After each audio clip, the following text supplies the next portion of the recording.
नमस्कार, स्वागत है आप सभी का हमारे कार्यक्रम संजीवनी में। आपके साथ मैं हूँ सोनाली शर्मा।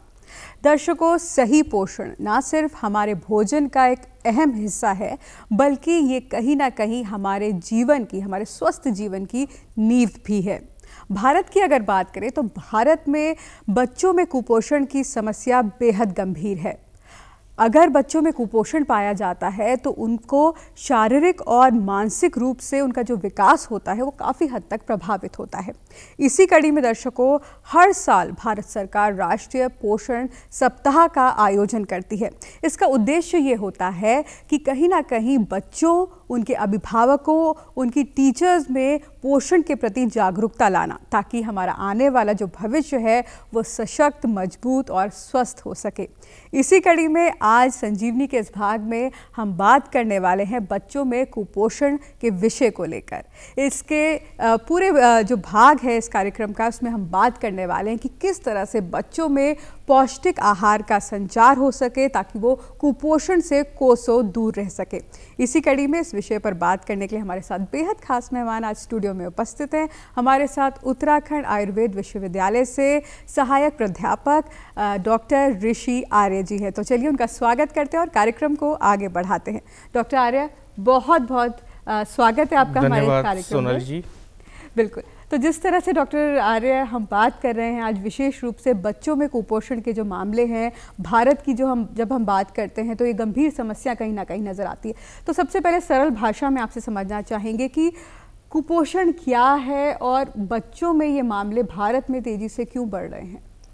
कुपोषण को अगर सोनाली जी सरल भाषा में समझा जाए तो लंबे अंतराल तक जब आपको संतुलित आहार नहीं मिलता है, कि मतलब जिसमें सारे न्यूट्रिएंट्स हो, कार्बोहाइड्रेट, फैट्स, प्रोटीन, विटामिन्स, तो तब जाके बच्चा जो है कुपोषण का शिकार होता है। और ये जो मामले हैं भारत में गंभीर इसलिए हैं क्योंकि भारत एक विकासशील देश है और यहाँ पर क्या कहते हैं, जो हमारा जो विकसित देश है वहाँ तो गरीबी रेखा बहुत होती नहीं है, और यहाँ भारत में क्या कहते हैं गरीबी रेखा से भी नीचे कुछ लोग गुजर बसर कर रहे हैं। तो इसलिए क्या कहते हैं भारत में जो है वर्ल्ड की पॉपुलेशन से 1/3 कुपोषण के जो बच्चे मिलते हैं वो भारत में ही मिलते हैं। बिल्कुल। जो कुपोषण की समस्या है डॉक्टर साहब, क्या ये खाने को लेकर ही कहीं ना कहीं खाने की कमी या सही पौष्टिक आहार ना मिलने से ही होता है, या इसकी कोई अन्य वजह है? बेसिकली मतलब कारण क्या होता है? नहीं, कुपोषण को अगर आप देखा जाए ना, कुपोषण को भी हम ऐसे नहीं क्लासिफाई करते हैं। अगर आप माल न्यूट्रिशन देखेंगे तो उसमें क्या कहते हैं लैक ऑफ न्यूट्रिशन आएगा। कि फर्स्ट होता है कि एक तो बच्चा क्या कहते हैं अंडर न्यूट्रिश्ड है, दूसरा क्या कहते हैं ओवर न्यूट्रिश्ड है, कि अगर बच्चा अत्यधिक खाता है तब भी वो ओबेस हो जाएगा, और उसके बाद क्या कहते हैं ओवरवेट हो जाएगा, उसको डिफरेंट टाइप के फिजिकल डिसऑर्डर्स होने शुरू हो जाएंगे, लाइक मेटाबॉलिक डिसऑर्डर, आपका डायबिटीज़ हो गया, बीपी हो गया। तो ये अर्ली चाइल्डहुड में भी डेवलप हो जाते हैं। तो ये ना केवल क्या कहते हैं न्यूट्रिशन की डेफिशिएंसी से ही होगा, वो दोनों कंडीशंस हैं इसमें, कि एक तो आपका क्या कहते हैं ओवर न्यूट्रिश्ड बच्चा है या फिर लैक ऑफ न्यूट्रिशन है, कि अंडर न्यूट्रिशन में है वो। डॉक्टर साहब, लक्षणों की यहाँ पर बात करते हैं।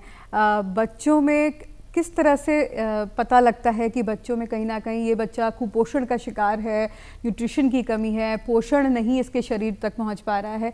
तो क्या वो शुरुआती लक्षण होते हैं जिनको हमें इग्नोर कहीं ना कहीं नहीं करना चाहिए?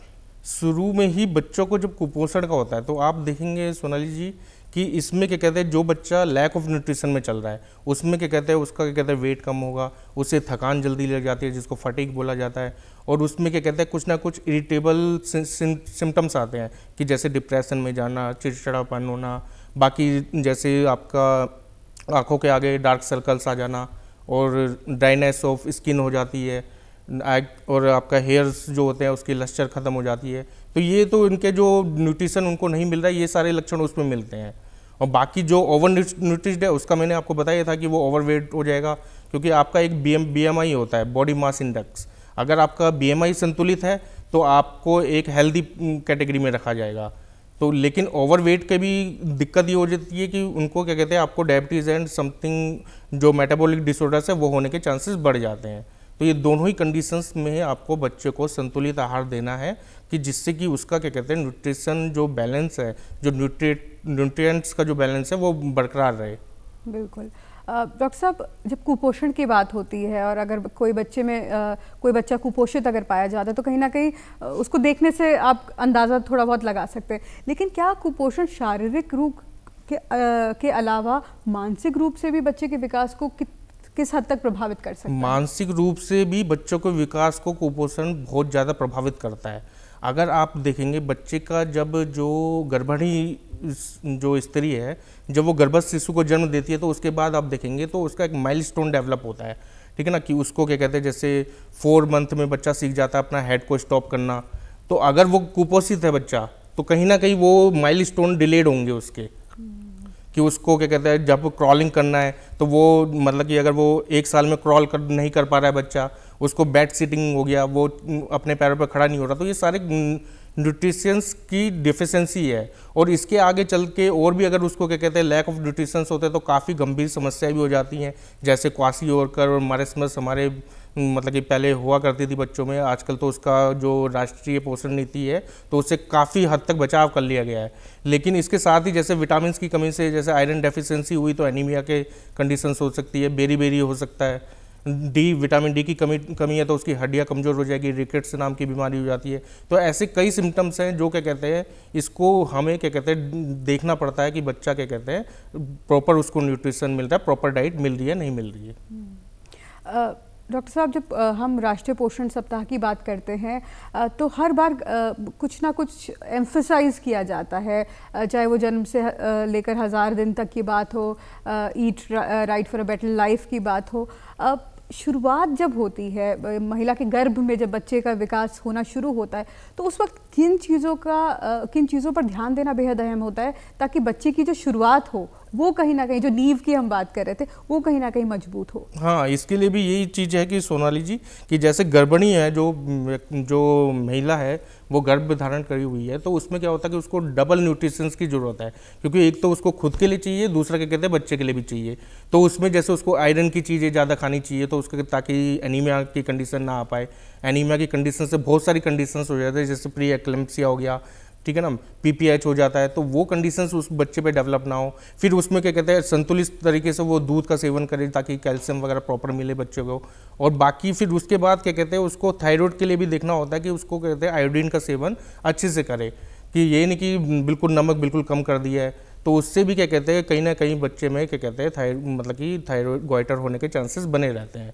तो ये वहीं से शुरुआत हो जाती है कि सबसे पहले आपको गर्भिणी परिचर्या जो कर रहे हो उसमें क्या कहते हैं अच्छे न्यूट्रिएंट्स दिया जाए हमें क्या कहते हैं स्त्री को जो गर्भिणी है, और दूसरा उसके बाद क्या कहते हैं फिर उसके बाद जब बच्चा जब जन्म ले लेता है, जो नवजात शिशु है, तो उसमें आपको क्या कहते हैं उसमें पूरा मतलब कि चार्ट होता है कि उसमें शुरू के 4 मंथ जैसे उसको मदर का मिल्क जो है उसको फीड कराना चाहिए।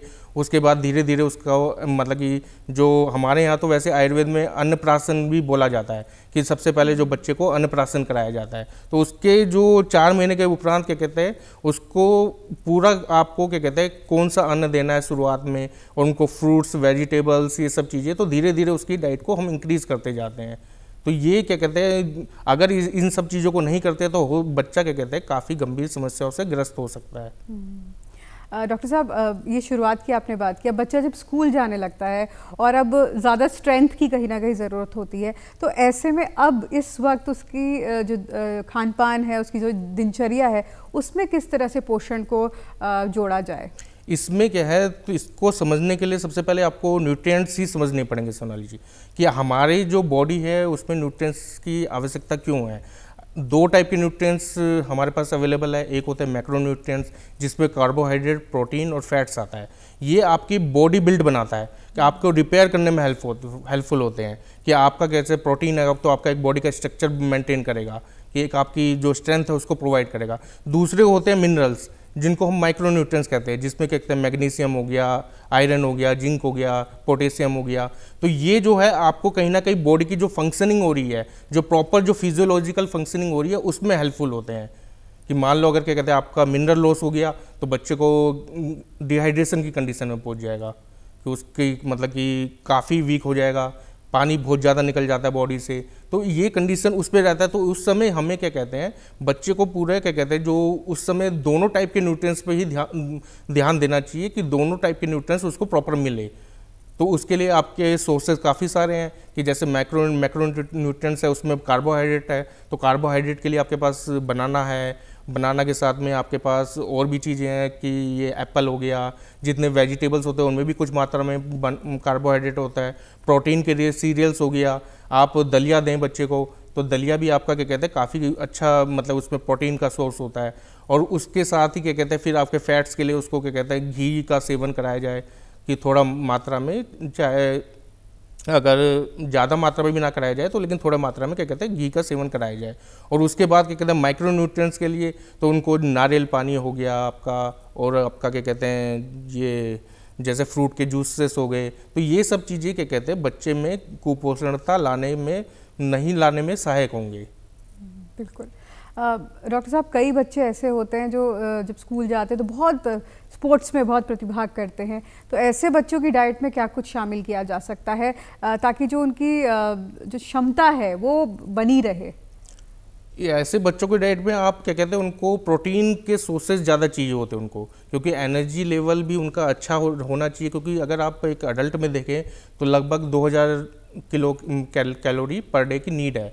ऐसी बच्चों में क्या कहते हैं वो तो ग्रोइंग स्टेज है, उनमें ज़्यादा भी होती है, किसी में 2600 कैलोरी की नीड है, किसी में क्या कहते हैं आपको 1000 से 2000 के बीच की नीड है, 1600 कैलोरी की भी नीड है। तो उस कंडीशन में उनको क्या कहते हैं आप अगर मतलब कि नॉनवेज की ओर भी ले जाना चाहे तो वहाँ भी ले जा सकते हैं कि जैसे अंडा हो गया, ठीक है ना, मीट हो गया, ये प्रोटीन के अच्छे सोर्सेस हैं, तो उस वाली आहार को भी डाइट में शामिल कर सकते हैं। और अगर क्या कहते हैं मैं उसकी बात करूँ क्या कहते हैं वेजिटेरियन डाइट की, तो वेजिटेरियन डाइट में क्या कहते हैं उनके लिए आपका कोदो हो गया, रागी हो गया, मंडवा हो गया, ठीक है ना, जो सीरियल्स है आपको उनको प्रॉपर सीरियल्स दें। स्प्राउट्स हो गए, अंकुरित भोजन जो होता है उसको भी उसमें क्या कहते हैं जैसे चना हो गया और आपका मूंग की दाल होगी, और उसके साथ साथ क्या कहते हैं आप उसमें थोड़े बहुत लोबिया डाल दें, तो वो एक अच्छा प्रोटीन का सोर्स है और साथ में उसमें कार्बोहाइड्रेट भी है, तो वो उसके बहुत ही ज़्यादा विकास में सहायक होंगे। बिल्कुल।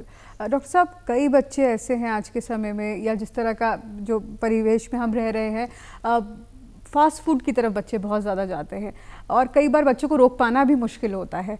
ऐसे में बच्चों को साइड बाय साइड क्या कुछ ऐसा देते रहें ताकि जो बाहर के खाने की आदत है वो भी कम हो और लेकिन उनका जो विकास है वो भी कहीं ना थमे?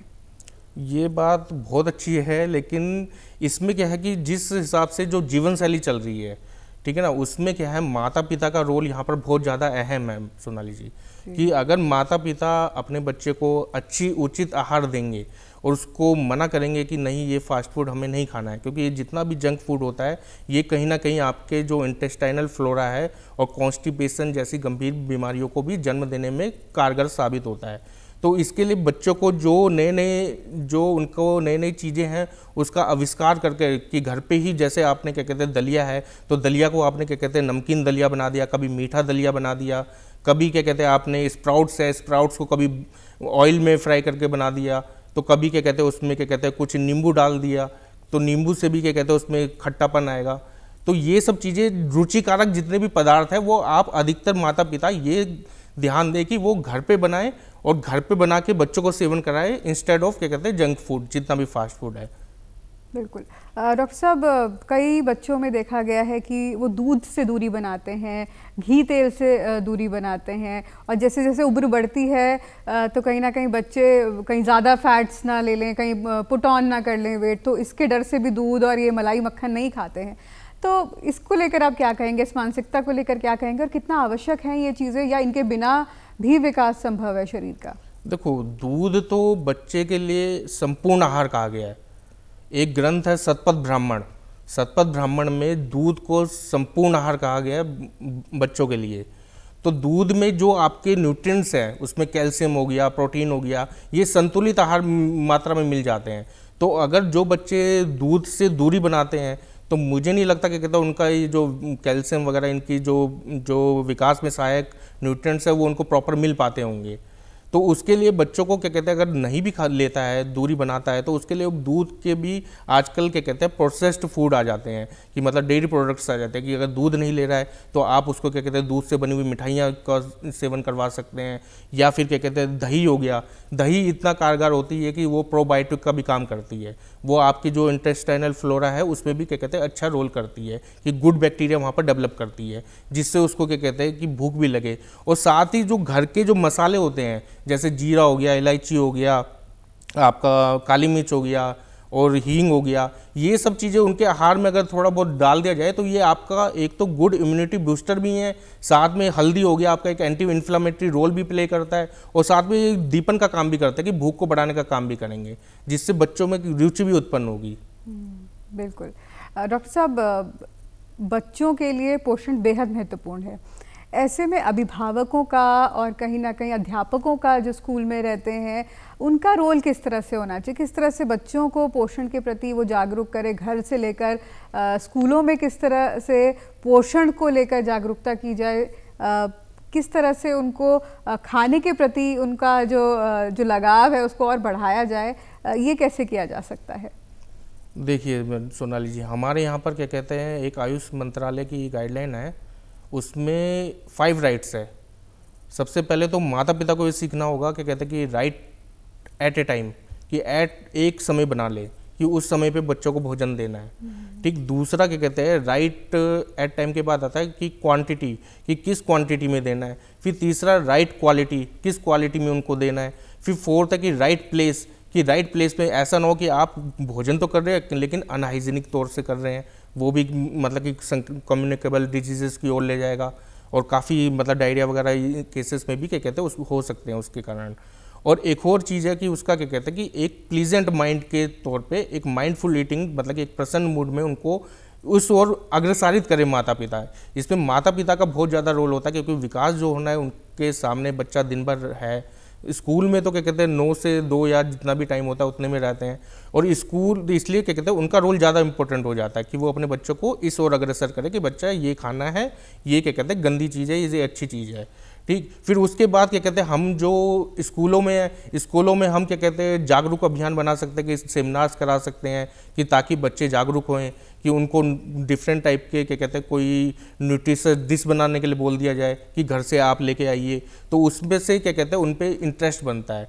बाकी अगर कहीं नुक्कड़ नाटक के तौर पर भी अगर बनाया जाए तो नुक्कड़ नाटक करवा के भी उनको क्या कहते हैं जागरूक कर सकते हैं हम समाज को कि पोषण हमारे लिए कितना आवश्यक है। बिल्कुल डॉक्टर साहब, कई जगहों पर कई परिवारों में तो हर चीज़ें उपलब्ध आसानी से हो जाती हैं, लेकिन कई परिवार ऐसे भी होते हैं जो बहुत सारी चीज़ें नहीं सक्षम हो पाते उन संसाधनों को जुटाने में। तो कुछ ऐसे विकल्प भी आप खाने में बताइए जो बहुत महंगे ना हो, जो आपके आसपास मिल सके और बच्चों के लिए बहुत लाभकारी साबित हो। बिल्कुल सोनाली जी, हमारे देश में 2 टाइप के लोग हैं, एक है जो गरीबी रेखा से ऊपर हैं, दूसरे हैं गरीबी रेखा से नीचे। जो कुपोषण है, लैक ऑफ न्यूट्रिशन है, अधिकतर गरीबी रेखा से जो नीचे के लोग हैं उन पे ज़्यादा समस्या ये पाई जाती है। या तो उनका कारण ये होता है कि उनको क्या कहते हैं या तो धन का अभाव है कहीं ना कहीं, दूसरा ये निरक्षरता भी एक चीज़ है कि उन पे साक्षरता नहीं है, जिस वजह से उनको लैक ऑफ नॉलेज है, तो जिस वजह से उन पे क्या कहते हैं इस चीज़ का ज्ञान नहीं है। तो उसके लिए ऐसे बहुत सारे खाद्य पदार्थ होते हैं जो सस्ते भी होते हैं, जो क्या कहते हैं आपको क्या कहते हैं इसमें मतलब कि न्यूट्रिएंट्स में ज़्यादा प्रचुर होते हैं। अब हमारे आयुर्वेद में ही अगर आप देखा जाए तो आपका क्या कहते हैं धनिया इजीली मिल जाता है, तो धनिया जो है आपका कोरिएंडर, उस पर भी बीटा कैरोटीन मिलता है। गाजर हो गया, गाजर क्या कहते हैं सीजनल फूड जितना भी होगा वो आपका सस्ता ही मिलेगा। अगर आप क्या कहते हैं गर्मियों के सीज़न में एप्पल लेंगे तो एप्पल महंगा मिलेगा, कि वो ऐसा होगा क्योंकि मतलब कि स्टोर्ड है तो स्टोर की जो कॉस्ट आ रही है उसके कारण वो एप्पल महंगा हो गया है। अगर यही एप्पल क्या कहते हैं आप सर्दियों में यूज करेंगे तो उसको वो आपको सस्ता मिल पड़ेगा। तो ऐसे बहुत सारी चीज़ें हैं क्या कहते हैं, जैसे दही हो गया, दही अगर आप बाज़ार से नहीं ले सकते तो दूध से दही घर में जमा सकते हैं, और दही का क्या कहते हैं बच्चों को डिफरेंट टाइप के वो बना सकते हैं कि उसका कर्ड से रायता बना लिया, तो अगर रायता में रुचि तो बच्चा रायता खाएगा। तो ऐसे बहुत सारी चीज़ें जो होती है कि जो हम क्या कहते हैं अपने ही रिसोर्सेज से ईजिली उसको कर सकते हैं कि जिससे क्या कहते हैं गरीब व्यक्ति भी खा सके उसको। बिल्कुल डॉक्टर साहब, मोटे अनाज की यहाँ पर बात कर लेते हैं और लगातार केंद्र सरकार भी मोटे अनाज श्रेयन को प्रोत्साहित कर रही है। बच्चों में मोटे अनाज को किस तरह से इंट्रोड्यूस किया जाए, किस उम्र से इंट्रोड्यूस किया जाए और कौन कौन से ऐसे मोटे अनाज हैं जिनको देना बहुत लाभकारी हो सकता है? देखिए मैम, जो आपका जो मोटा अनाज है, एक होता है ग्लूटेन इंटॉलरेंस, यानी कि ग्लूटेन किसी किसी बच्चों में आजकल पाया जाता है कि ग्लूटेन की क्या कहते हैं वो एलर्जिक रहते हैं। तो जो गेहूं है, गेहूं में आपका क्या कहते हैं ग्लूटेन ज़्यादा होता है। ठीक, तो ग्लूटेन जो है क्या कहते हैं वो क्या कहते हैं ऑटो इम्यून डिसऑर्डर्स को डेवलप करता है। तो उसमें क्या कहते हैं आपको जो मोटा अनाज है हमारा, जो जैसे जौ हो गया, बाजरा हो गया, रागी हो गया, मक्का हो गया, चना हो गया, इसको आप क्या कहते हैं गेहूं के साथ मिक्स करके भी यूज कर सकते हैं कि उससे पता भी नहीं चलेगा बच्चा को कि मैं गेहूं खा रहा हूँ कि वो खा रहा हूँ, क्योंकि आपने एक मतलब कि एडुक्वेट मात्रा में उनको मिक्स किया हुआ है। तो ये जो चीज़ें हैं मोटा अनाज क्या कहते हैं आपके लिए कॉन्स्टिपेशन भी नहीं करता है, क्योंकि इसमें क्या कहते हैं फाइबर रिच होते हैं। ये तो फाइबर रिच होते हैं, बाकी प्रोटीन के सोर्सेस ये हैं ही। तो ये जितनी भी है तो कॉन्स्टिपेशन नहीं करता है, तो बच्चों को खाने में अच्छा भी लगता है। तो उनको पैलेटेबल बनाने के लिए आप उसमें क्या कहते हैं पराठा बना सकते हैं उसका, तो पराठा बनाने पे भी के बाद वो इजीली पैलेटेबल भी हो जाएगा। तो ऐसा कुछ नहीं है कि मतलब कि आपको उस गेहूं के ही उनको पदार्थ अच्छे लगेंगे। मोटा अनाज की ओर जाएं बच्चे तो उनके लिए ज़्यादा मतलब पौष्टिक रहेगा और उनको कॉन्स्टिपेशन जैसी समस्याएं भी नहीं होंगी। बिल्कुल। डॉक्टर साहब, कई जगहों पे हमने देखा है बच्चों में, कई बच्चों में वो छोटी उम्र में ही एनीमिक हो जाते हैं, कैल्शियम की कमी होती है, आजकल विटामिन डी की कमी भी बच्चों में पाई जाती है। तो क्या कुछ ऐसी चीज़ें हो सकती हैं खाने में, पौष्टिक आहार, जो ये कमी जो है जो अब बेहद आम होती जा रही है, तो कहीं ना कहीं ये कमी दूर बच्चा उससे रह सकता है? बिल्कुल बिल्कुल। देखिए मैम, जो मतलब कि जो कैल्शियम है, ठीक है ना, कैल्शियम का जो रिच सोर्स है वो है आपका दूध। तो दूध जो है आपका क्या कहते हैं बच्चों के लिए तभी संपूर्ण आहार बताया गया। लेकिन कैल्शियम के अदर सोर्सेस भी हैं कि आपका जैसे ओट्स हो गया, ओट्स में भी कैल्शियम होता है। आपका क्या कहते हैं मक्का हो गया, मक्का में भी कैल्शियम होता है। और जो आपके प्रोटीन के सोर्सेस हैं, जैसे विटामिन डी की कमी हो गई है, तो विटामिन डी के लिए क्या कहते हैं हम डिफरेंट टाइप के फ्रूट से ले सकते हैं। जैसे आपका पीच हो गया, पीच में विटामिन डी होता है। जैसे विटामिन ए की कमी ना हो बच्चे में, तो उसके लिए उनको गाजर खिलाई जाए, तो वो गाजर में क्या कहते हैं विटामिन ए होता है। ऐसे बहुत सारे जो हमारे आहार है उसमें क्या कहते हैं कहीं ना कहीं ये सब चीज़ें होती है। जैसे फ्लैक्स सीड हो गया, फ्लैक्स सीड में ओमेगा 3 फैटी एसिड्स है जो उनके मतलब विकास के लिए भी ज़रूरी है, इम्यूनिटी के लिए भी ज़रूरी है। तो ये सारी चीज़ें हम उनको खिला सकते हैं। और साथ में क्या कहते हैं अगर आप औषध की बात करें तो औषध में जैसे शतावरी हो गया, अस्थि श्रृंखला हो गया, ठीक है ना, शोभांजन हो गया। शोभांजन आयुर्वेद में सिगरू को बोलते हैं, जिसको ड्रमस्टिक प्लांट भी बोलते हैं। तो इनमें भी क्या कहते हैं मिनरल्स रिच होते हैं। तो ये जैसे सांबर खाते हैं कुछ लोग, सांबर में क्या कहते हैं शोभांजन से बना सांबर खाओ, उसके पत्तों का पराठा हमारे माननीय प्रधानमंत्री भी खाते हैं। तो ये सब चीज़ों को अगर उनमें मिक्स कर दिया जाए तो न्यूट्रिएंट्स की बहुत हद तक कमियों को पूरा किया जा सकता है।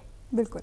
डॉक्टर साहब, कुछ ऐसी आयुर्वेदिक औषधियाँ बताएं या कुछ ऐसी चीज़ें जो हमारी रसोई में भी मौजूद हो, जिन्हें हमें हर दिन बच्चों की डाइट में कहीं ना कहीं शामिल करना चाहिए, जो इजीली अवेलेबल भी हैं और उसको ग्रहण करके कहीं ना कहीं बच्चों की इम्यूनिटी भी अच्छी रहेगी। देखो, बच्चों के लिए स्पाइसेस जो हैं सारे आयुर्वेद में भी वर्णित हैं और हमारी रसोई में भी अवेलेबल होती है। जैसे काली मिर्च हो गया, धनिया के मेथी के बीज हो गए, और आपका क्या कहते हैं कसूरी मेथी हो गया, उसके बाद आपका क्या कहते हैं ये राई हो गया, राई के बीज। ये सारी औषधियाँ हमारे किचन गार्डन में अवेलेबल होते हैं, किचन में अवेलेबल होती हैं।